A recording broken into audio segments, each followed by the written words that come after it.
2022 թվականին ուժի մեջ է մտել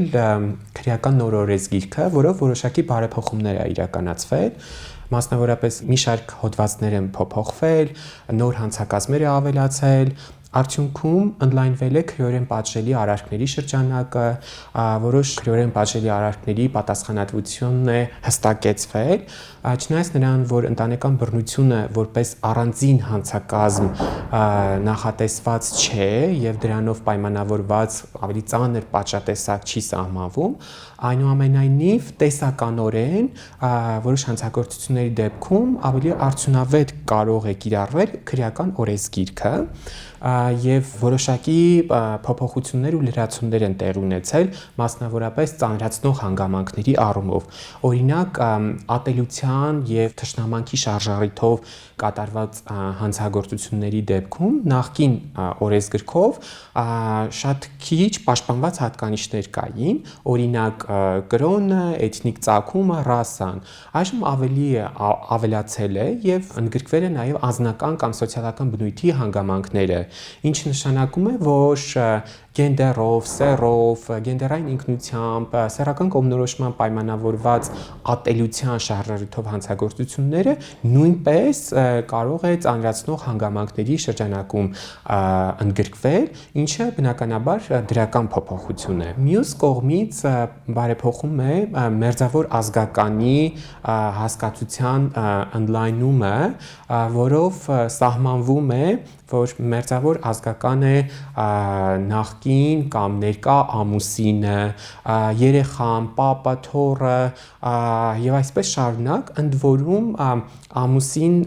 եւ նախկին ամուսին կարող է լինել այժմյան հարաբերությունների մեջ գտնվող եւ նախկինում գտնված անձը, ինչը նույնպես դրական փոփոխություն է, կամ որոշ հոդվածների շրջանակում հոգեկան ներգործության դեպքում ավելի է ընդլայնվել եւ եթե նախկինում միայն կյանքին, առողջությանը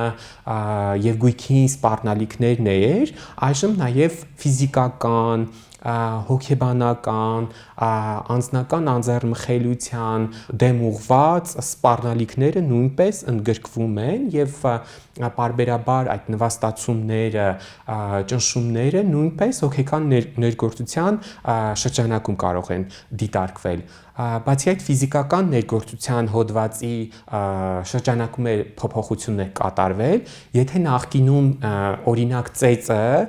սահմանվում էր որպես 3 եւ ավելի հարվածներ հասցնելը, ապա այժմ որևիցե քանակ սահմանված չի, ինչը նույնպես դրական փոփոխություն կարող ենք դիտարկել։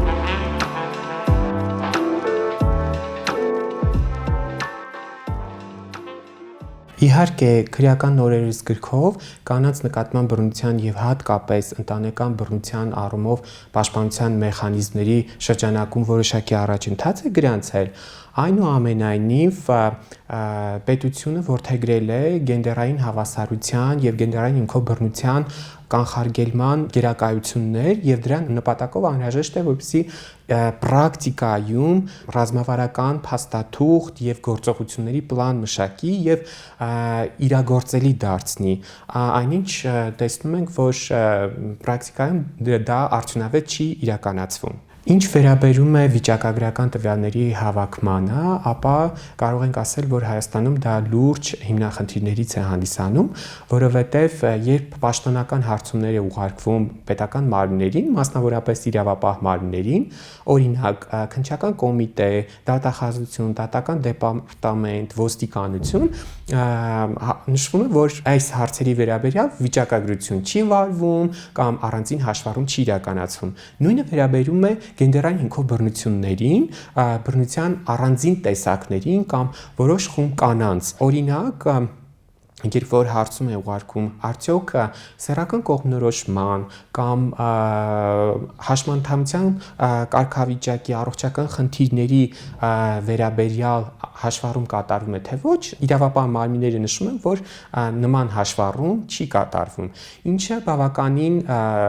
մեծ խնդիր է հանդիսանում եւ հարկավոր է լուրջ բարեփոխումներ իրականացնել հենց այս ոլորտում։ Ինչու, որովհետեւ փաստացի չեն կարողանում բովանդակային նկարագրական ինֆորմացիա ստանալ եւ արդյունքում հասկանալ այս խումբ անձանց, օրինակ միավոր ապրող կանանց, լեսբի, բիսեքսուալ կանանց կամ հաշմանդամություն ունեցող կանանց իրավունքների վերաբերյալ, սակայն մեր պետությունը ռազմավարական փաստաթուղթ է մշակել գենդերային հավասարության, այդ թվում արդարադատության մատչելիության ապահովման առումով, արդյունքում ստացվում է այն, որ այս խումբ անձինք դուրս են մնում այս դաշտից եւ արդարադատության մատչելիությունը չի ապահովում նրանց համար։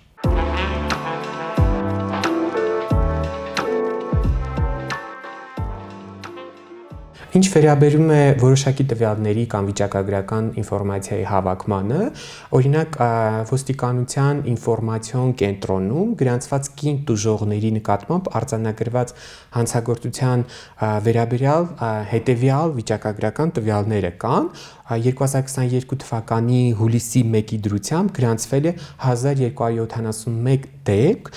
որից 43-ը ընտանեկան բռնության վերաբերյալ է եղել։ 2023 թվականի դրությամբ գրանցվել է 2844 դեպք, որից 325-ը ընտանեկան բռնության վերաբերյալ է եղել։ Dataalex դատական ակտերի որոնման համակարգից հնարավոր է եղել պարզել միայն ֆիզիկական եւ հոգեբանական բռնության դեպքերը, ընդ որում 2022 թվականի հուլիսից մինչև 2024 թվականի հուլիս ընկած հատվածը, որտեղ ֆիզիկական ներգործության դեպքերից արկա է 191 գործ, որոնցից 142-ում տուժողը կին է եղել։ Իսկ հոգեկան ներգործության դեպքերից արկա է եղել 25 գործ, որոնցից 21-ում է տուժողը կին եղել։ Սակայն սեռական բռնության դեպքերով միայն 1 գործ է հասանելի եղել, իսկ տնտեսական բռնության դեպքերով հասանելի չեղել որևիցե գործ։ Դա չի նշանակում, որ տնտեսական բռնության դեպքեր տեղի չեն ունեցել, ուսումնասիրության հետազոտության շրջանակում բարձ է դառնում, որ տվյալ գործով արկա է եղել տնտեսական բռնության տարեր, սակայն իրավապահ մարմինը հանցագործության որակման ընթացքում դա չի հաշվի առել կամ դատարանը գործիքը դատավարության ընթացքում դա նույնպես հաշվի չի առել այդ հանգամանքը։ Օրինակ դատական ակտերի որոնման համակարգից հանվել են 22 դատական գործեր,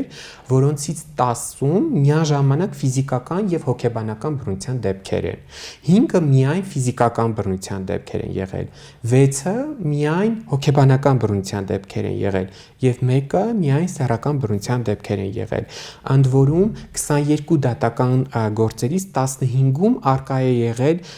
ֆիզիկական, 16-ում հոգեբանական բռնության դեպքեր եւ 1-ում սեռական բռնության դեպք։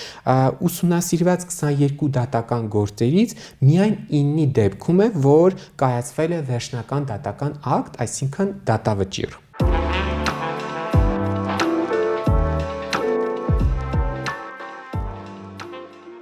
Այդ 9 դատական գործերի հիմնականում նշանակվել է 1-ից մինչև 6 ամիս ժամկետով ազատազրկում եւ տուգանք, 1 գործով էլ 3 տարի 3 ամիս ժամկետով ազատազրկում եւ պետք է նշել, որ 9 գործերից 3-ի դեպքում ազատազրկման ձևով պատիժը պայմանականորեն չի կիրառվել։ Շատ կարևոր հանգամանք է նշել, որ 9 գործերից 7-ի դեպքում հանցավոր արարքը կատարվել է որպես մերձավոր ազգականի կողմից կատարված, այսինքն որպես ծանրացնող հանգամանք է հաշվի առել պատժաչափը որոշելիս։ 9 գործերից 7-ի դեպքում հանցագործության որակումը եղել է միայն բռնության 1 դրվագի վերաբերյալ, իսկ 2-ի դեպքում ընտանեկան բռնության նախկին դրվագների առկայությունը պարբերական բնույթ է, ազդեցություն են ունեցել հանցագործության որակման կամ պատժաչափի վրա։ Բոլոր 22 դատական գործերից, այդ թվում վերջնական դատական ակտ, այսինքն դատավճիռ կայացված դեպքերից, միայն 1 դատական ակտի բովանդակությամբ կարելի է հասկանալ, որ կիրառվել է միջազգային իրավունքի համապատասխան նորմերը կամ չափանիշները, հիմնվելով սահմանադրության վրա։ Այսինքն դատական ակտերի վերլուծությունից կարող ենք եզրակացնել, որ վիճակագրական տվյալների պակաս կա եւ պետական մարմինները պատշաճ վիճակագրություն եւ հաշվառում չեն վարում, ինչի հետևանքով կարող է մի խումբ անձանց վերաբերյալ իրավունքների մասին տեղեկատվություն չկարողանանք հավաքել եւ չկարողանանք իմանալ ինչ մարդու իրավունքների վիճակում է գտնվում։ Երկրորդը իրավապահ, իրավակիրառ մարմինների կողմից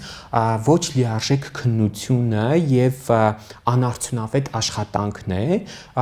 օրինակ բռնության որոշ տեսակների որակման կամ քննության ընթացքի, երկարատև ընթացքի